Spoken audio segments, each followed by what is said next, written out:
এই ইউরিয়া সারটা যদি আমি এভাবে খুলে এর কয়েকটা দানা যদি আমি হাতের উপরে নেই, দেখবেন যে বড় দানাগুলা প্রায় সমান।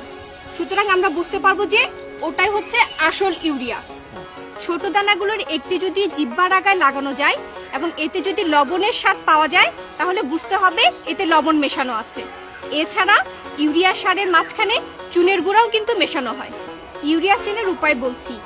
1 চা চামচ ইউরিয়া একটি বিকারের মধ্যে নিয়ে এতে যদি সমপরিমাণ 2 চা চামচ পানি দেই এবং তারপরে যদি একটি চামিচ দিয়ে এদিকে নাড়তে থাকি এবং এতে যদি স্বচ্ছ দ্রবণ তৈরি হয়, তাহলে বুঝতে হবে এটি আসল ইউরিয়া।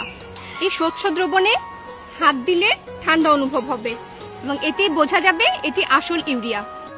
এই স্বচ্ছ দ্রবণের মধ্যে যদি এখন আমি চুনের গুঁড়া মিশ্রিত করি, তাহলে অ্যামোনিয়ার গন্ধযুক্ত ঝাঁঝালো একটি গন্ধ বের হবে।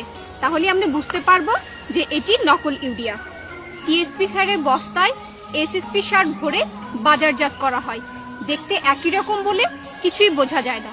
এক্ষেত্রে টিএসপি সারের কয়েকটা দানা যদি আমি নেই এবং এটি যদি 2 আঙ্গুলের মাঝখানে রেখে চাপ দেই, যদি এটি ভেঙে যায়, তাহলে বুঝতে হবে এটি নকল টিএসপি অথবা এসএসপি। চাপ দেওয়ার পরে যদি না ভাঙে, তাহলে বুঝতে হবে এটি আসল টিএসপি। আধা গ্লাস পানিতে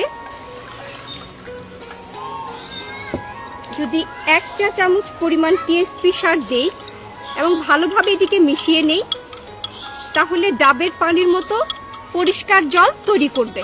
এই সারে অম্ল স্বাদযুক্ত ঝাঁঝালো গন্ধ থাকবে। আপা, ডিএপি সারের কথা বল।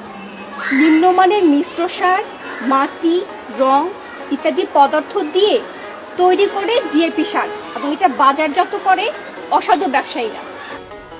একটি সাদা কাগজে যদি কিছু ডিএপি সার রেখে দেই এবং এটি 1 ঘন্টার জন্য, তাহলে সেটি আস্তে আস্তে ভিজে যাবে। এই সারগুলোকে যদি আমি হাতের মুঠোতেও রেখে দেই, তাহলেও ভিজে যাবে এবং এখানে গন্ধটি শুকলে ইউরিয়ার গন্ধ পাওয়া যাবে।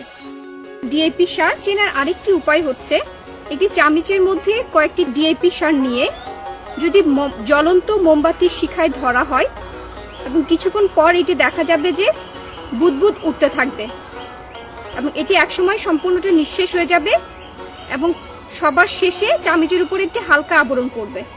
এমওপি সার আসল নকল চিনুম কেমনে? আসল এমওপি রং লালচে রঙের এবং এর রংটা হাতে লাগবে না। নকল এমওপি সার ভেজা এবং এর রংটা হাতে লাগবে। প্রথমে যদি আধা গ্লাস পানির মধ্যে আমি 1 চা চামচ পরিমাণ এমওপি সার মিশিয়ে নেই এবং এটি যদি আসল এমওপি সার হয়ে থাকে, তাহলে এটির নিচে কোনো তলানি পড়বে না এবং এর যে লাল রংটা সেটি উপরে ভেসে উঠবে না। যদি এটি নকল এমওপি সার হয়ে থাকে, তাহলে এটির তলানিতে বালি, ইটের গুঁড়া, পাথরের গুঁড়া, রং এগুলো যে মিশ্রিত হবে, সেটি নিচে তলানি আকারে জমা পড়বে এবং এই রঙের গুঁড়াটা পানির উপরে ভেসে উঠবে। এতে বোঝা যাবে এই সারটি নকল এমওপি সার। জিপসাম সারে ওজন বাড়ানোর জন্য পানি দিয়ে মাঝে মাঝে চুনের গুঁড়াও মেশানো হয়। আসল জিপসাম সাদা পাউডারের মতো। এটি চেনার উপায় হচ্ছে, 1 চা চামচ পরিমাণ জিপসাম যদি একটি বিকারের মধ্যে নিয়ে এর মধ্যে 10 থেকে 15 ফোঁটা হাইড্রোক্লোরিক অ্যাসিড যদি দেই এবং এতে যদি বুদবুদ উঠতে থাকে, তাহলে বুঝতে হবে এই সারটি ভেজাল। যদি না হয়, তাহলে বুঝবো এটি আসল জিপসাম সার।